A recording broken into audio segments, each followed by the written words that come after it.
1 de marzo de 1896, el sol nacía sobre miles de cuerpos europeos esparcidos por los campos de Adwa. Soldados italianos que apenas horas antes se consideraban superiores, ahora yacían derrotados por aquellos a quienes llamaban salvajes. Pero ¿cómo? ¿Cómo un joven de apenas 17 años logró hacer lo que ningún otro líder africano había conseguido? ¿Cómo transformó a guerreros tribales en una máquina de guerra capaz de humillar a una de las mayores potencias europeas? Su nombre era Menelik I, y esta es la historia de cómo un hombre salvó a toda una civilización de la extinción, de cómo África demostró que nunca fue inferior y de cómo el mundo intentó borrar esta historia de los libros. Estás a punto de descubrir la verdad que no quieren que sepas, la verdad sobre el día en que África le dijo no al imperialismo europeo y venció. Para entender la magnitud de lo que Menelik hizo, necesitas visualizar África en 1889. Imagina un continente entero siendo devorado como un pedazo de carne por leones famintos. Francia había tomado el oeste, Inglaterra dominaba el sur y partes del este, Alemania clavaba sus garras en el centro, Portugal y España se disputaban los restos. Era lo que los europeos llamaban cínicamente el reparto de África. En 1884, en Berlín, hombres de traje decidieron el destino de 400 millones de africanos, sin consultar a un solo africano. Literalmente dibujaron líneas en mapas, como niños dividiendo un juguete. Los números son aterradores. En 1870, apenas el 10% de África estaba bajo control europeo. En 1900, ese número saltó al 90%, el 90% de un continente entero esclavizado. Pero había una excepción. Un reino en las montañas de Etiopía que se negaba a doblegarse. Un joven emperador que miraba a los invasores y decía, «Hoy no, nunca». Su nombre era Sarle Mariam, pero el mundo lo conocería como Menelik I, y estaba a punto de reescribir la historia. 17 de agosto de 1844, en las tierras altas de Shewa, nacía un niño que cambiaría el curso de la historia africana. Pero Sarle Mariam no nació emperador, nació en un país desgarrado por guerras civiles. La Etiopía de 1850 era un reino fragmentado. Señores de la guerra luchaban entre sí, mientras el pueblo sufría. El joven Sarle creció viendo su tierra sangrar por disputas internas. A los 10 años, ya entrenaba con espadas. A los 14, comandaba a sus primeros hombres. A los 17, había conquistado sus primeros territorios. Pero lo que lo hacía especial no era solo su habilidad militar. Estaba obsesionado con el conocimiento. Aprendió italiano, francés, inglés, estudiaba mapas europeos, leía sobre sus tácticas militares. Mientras otros líderes africanos ignoraban el mundo exterior, Menelik lo devoraba. Imagínense, un joven africano en 1860 hablando 4 idiomas, entendiendo de política internacional, estudiando estrategia militar europea.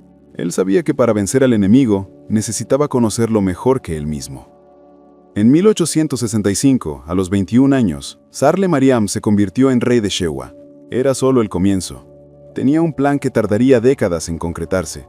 Un plan que salvaría no solo a Etiopía, sino a toda la dignidad africana. Sabía que los europeos vendrían, y cuando llegaran, él estaría listo. Los siguientes 20 años fueron una clase magistral en construcción de imperios.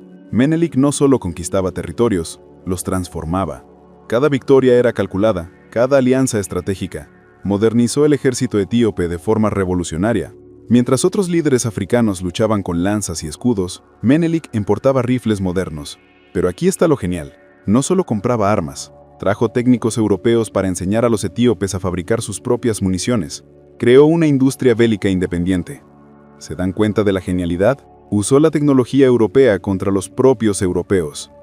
En 1889, el ejército etíope tenía 100.000 hombres entrenados, 82.000 rifles modernos y 40 cañones. Cifras que rivalizaban con cualquier ejército europeo de la época. Pero Menelik era más que un general. Era un visionario. Construyó carreteras, modernizó la agricultura, creó un sistema postal. Estaba preparando a su país para el siglo XX. En 1889, finalmente se convirtió en emperador de Etiopía, Menelik I, el hombre que unificó un reino fragmentado en una potencia regional. Pero la prueba más grande aún estaba por venir, porque en ese mismo año, Italia miraba hacia África Oriental y decidió que quería su trozo del continente. Y pensaban que Etiopía sería una presa fácil. No tenían idea de lo que les esperaba. La Italia de 1890 era una potencia europea recién unificada, desesperada por demostrar su valía en el club exclusivo del imperialismo. Miraban a África Oriental y veían una oportunidad. El ejército italiano era moderno, bien equipado, entrenado en las mejores academias militares europeas. Tenían artillería pesada, rifles de repetición, comunicaciones por telégrafo. El general Baratieri, comandante de las fuerzas italianas, era un veterano de guerras en Europa. Miraba a los africanos como obstáculos menores en el camino hacia la gloria italiana. Salvajes con lanzas, decía. Será un paseo por el parque. Ah, la arrogancia europea. No tenían idea de que estaban a punto de enfrentarse a uno de los estrategas militares más brillantes del siglo XIX. Las fuerzas italianas en África Oriental, 17.000 soldados europeos, 10.000 tropas coloniales, artillería moderna, suministros ilimitados desde la metrópoli. Sobre el papel eran invencibles, pero había un problema que la arrogancia italiana no podía ver. Al otro lado de las montañas, Menelik II estaba observando, planeando, preparando la mayor sorpresa militar del siglo XIX. Sabía que los italianos vendrían, y cuando llegaran, él transformaría su propia tierra en una trampa mortal. 2 de mayo de 1889. El Tratado de Huachale fue firmado entre Italia y Etiopía. En papel parecía un acuerdo de paz y amistad. En realidad, era una trampa. Aquí es donde la historia se vuelve diabólica. El tratado fue escrito en 2 idiomas, amárico e italiano, pero había diferencias cruciales entre las versiones. En la versión etíope, el artículo 17 decía que Etiopía podía usar los servicios diplomáticos italianos. En la versión italiana, decía que Etiopía debía usar solo los italianos. Una sola palabra transformó una opción en esclavitud. Los italianos literalmente falsificaron un tratado para convertir a Etiopía en un protectorado. Presentaron la versión falsificada a las otras potencias europeas como prueba de que Etiopía era territorio italiano. Cuando Menelik descubrió la traición en 1893, se enfureció. Pero no era solo ira, era una determinación fría y calculada. Sabía que la guerra era inevitable. En 1895 denunció oficialmente el Tratado de Huachale. Su mensaje a Italia fue claro: vengan a buscar nuestra tierra, si pueden. Y vinieron. Vaya que vinieron. Lo que sucedió a continuación fue la mayor movilización militar de la historia africana. Menelik no solo llamó a sus tropas, llamó a toda la nación. Mensajeros corrieron por todo el imperio. El mensaje era simple: África está siendo atacada. Vengan a defender nuestra tierra, nuestra dignidad, nuestro futuro. La respuesta fue increíble. 196.000 hombres respondieron al llamado. 196.000 guerreros vinieron de todas las tribus, todas las regiones, cristianos, musulmanes, animistas, todos unidos contra el invasor común. Pero Menelik era un estratega, no solo un líder carismático. Organizó su ejército como una máquina moderna. Cada región tenía sus especialidades, unos con rifles, otros con lanzas, otros con caballería. Y aquí está lo genial: la logística. Mover a 196.000 hombres a través de montañas, alimentarlos, armarlos, coordinarlos. Generales europeos tardaban meses en movilizar ejércitos más pequeños. Menelik lo hizo en semanas, porque no era solo un ejército movilizándose, era toda una civilización levantándose para defender su existencia. En diciembre de 1895, la mayor fuerza militar que África había visto marchaba hacia el enemigo. Y los italianos no tenían ni idea de lo que les esperaba. 1 de marzo de 1896, 5:30 de la mañana. En las colinas de Adwa, 2 mundos estaban a punto de chocar. Del lado italiano, 17.000 hombres confiados en la superioridad europea. Del lado etíope, 100.000 guerreros luchando por la supervivencia de su civilización. El general Baratieri había subestimado completamente al enemigo. Pensaba que se enfrentaba a tribus desorganizadas. En realidad, estaba marchando directamente hacia una de las trampas militares mejor planeadas de la historia. Menelik I había posicionado sus tropas de forma genial. Usó el propio terreno montañoso como un arma.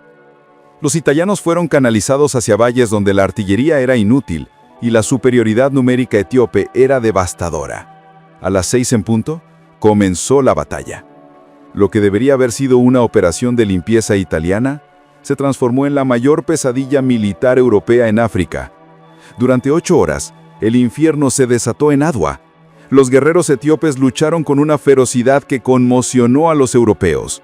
No eran solo soldados, eran hombres defendiendo a sus familias, su tierra, su dignidad. El resultado fue catastrófico para los italianos. 7.000 muertos, 1.500 heridos, 3.000 prisioneros. Más de la mitad del ejército italiano fue diezmada. fue la mayor derrota militar europea en África. A las 14 horas, el general Baratieri ordenó la retirada. No una retirada, una huida desesperada de hombres que descubrieron que no eran superiores en absoluto. Menelik I había hecho lo imposible. Había derrotado a una potencia europea en batalla abierta. Pero más que eso, había salvado la dignidad africana. Las noticias de la batalla de Adwa conmocionaron al mundo.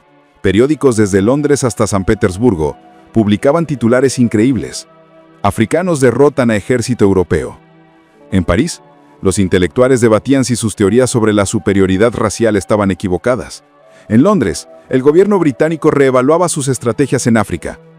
En Roma, el gobierno italiano caía.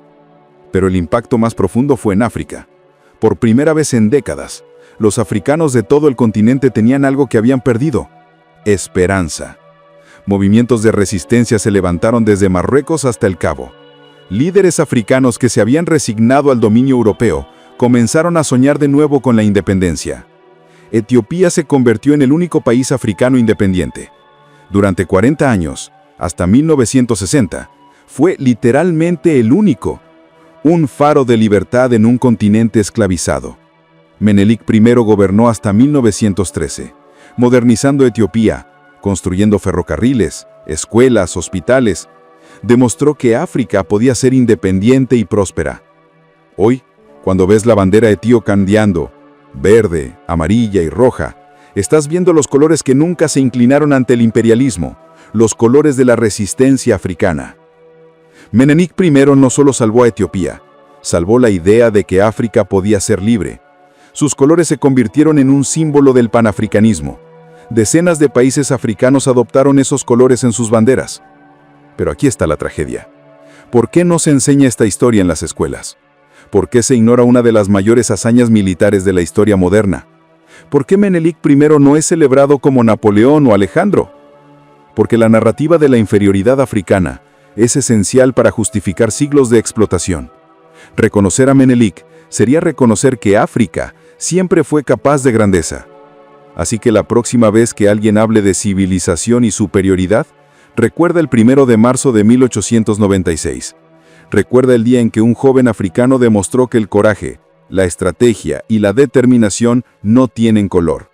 Recuerda a Menelik I, el hombre que salvó la dignidad de un continente entero. Si esta historia te impresionó tanto como a mí, deja tu like, suscríbete al canal y comparte este video, porque historias como esta necesitan ser contadas, necesitan ser recordadas.